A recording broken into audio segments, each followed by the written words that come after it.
Quando pensamos nos atuais desafios contemporâneos, às políticas de desenvolvimento e à forma como a sua coerência é afetada, eu destacaria dois em particular que me parecem mais impactantes. O primeiro desses desafios, seria esta noção, esta sensação de uma crise generalizada do ponto de vista multilateral. O multilateralismo, enquanto o conhecemos, através das instituições que conhecemos ao longo das últimas décadas, que foram responsáveis precisamente por assegurar um arcabouço comum, eficaz, no que diz respeito a executar objetivos de ajuda ao desenvolvimento, encontra-se claramente em crise. Essa crise não é de agora, mas sente-se mais aguda e mais complexa. E isso deve-se a dois motivos, na minha opinião. O primeiro deles é que até há muito pouco tempo conhecemos um dos principais momentos de coesão multilateral que foi manifestado na forma do Pacto para o Futuro, assinado e consensualizado no final de 2024. Pese embora as suas fragilidades e o facto de ser consideravelmente aspiracional, a verdade é que representou um novo momento, um novo impulso do ponto de vista multilateral e um novo consenso do ponto de vista da comunidade internacional conseguir traçar e ditar novas metas que gostaria de alcançar a esse nível. No entanto, esta crise torna-se também aguda e complexa por causa dos seus impactos mais concretos que estamos a sentir no dia-a-dia e em meses recentes, nomeadamente ao financiamento das missões de paz, de operações de manutenção de paz, que são promovidas e lideradas pela Organização das Nações Unidas e que, sem o seu devido financiamento, ficam em causa, provocando assim vários efeitos ao nível de conflitos que estão em curso, ao nível de evitar ou prevenir novos conflitos de se quer eclodirem, e por isso o mero facto de estarmos novamente a enfrentar uma crise de financiamento destas instituições multilaterais leva a efeitos muito concretos ajusante do ponto de vista de dinâmicas de segurança que importa acautelar. Por outro lado, existe aqui também todo o espectro de subfinanciamento dessas mesmas instituições que começa a ter efeitos muito evidentes, seja ao nível de pacotes de ajuda ou de linhas de financiamento para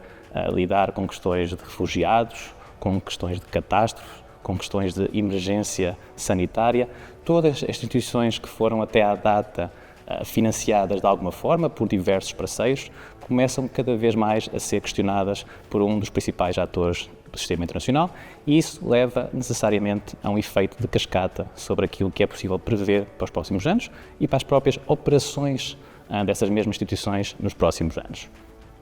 Um segundo grande desafio que também me parece bastante importante destacar aqui neste contexto prende-se com este questionamento crescente dos factos, daquilo que nós sabemos que é o conhecimento científico, que foi testado, que foi devidamente comprovado através de diversos estudos e que começa cada vez mais a ser questionado. E isso afeta também a dimensão da segurança, uma vez que vemos, por exemplo, um questionamento ativo e proativo da legitimidade ou da validade dos resultados ou do nosso conhecimento sobre, por exemplo, questões de alterações climáticas. E, por vezes, tendemos a não fazer essa associação, mas este fenómeno, em particular das alterações climáticas, começa cada vez mais a ter efeitos securitários por demais evidentes em diversas situações de conflito, em diversos locais onde pode-se provocar ou reforçar padrões de migração irregular, situações de insegurança alimentar ou até mesmo acicatar conflitos étnicos já pré-existentes. E por isso, esse desafio parece-me também, neste momento, afetar de forma bastante transversal toda e qualquer intenção ou tentativa de promover algum tipo de maior coerência para as políticas de desenvolvimento. E por entre isto tudo, como é que pode a União Europeia, de alguma forma, intervir ou colmatar alguns desses desafios? Por um lado, a questão do financiamento é central e, pese embora vejamos neste momento a União Europeia a privilegiar determinadas dinâmicas mais securitárias, mais armamentistas, mais militarizadas, a verdade é que ela continuará a ser demandada do ponto de vista de assumir os espaços e o financiamento que outros atores do sistema internacional estão neste momento a retrair ou a recusar continuar a fornecer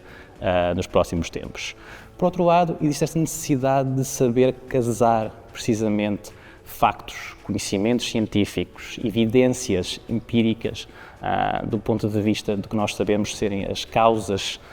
por detrás de muitos conflitos, e saber incorporar isso no desenho e formulação de políticas holísticas para determinadas regiões mais em crise. E aqui o contexto do Sahel, o contexto do Corno da África é particularmente pródigo a este tipo de situações, e por isso qualquer tipo de atuação que a União Europeia queira vir a ter com relação a estes espaços geográficos em particular, terá que necessariamente acautelar essas dimensões e assegurar que esses elementos constam por entre os seus objetivos e por entre as suas medidas de execução. Por isso, não necessariamente pessimistas, mas também não necessariamente otimistas sobre aquilo que podemos antecipar a este nível.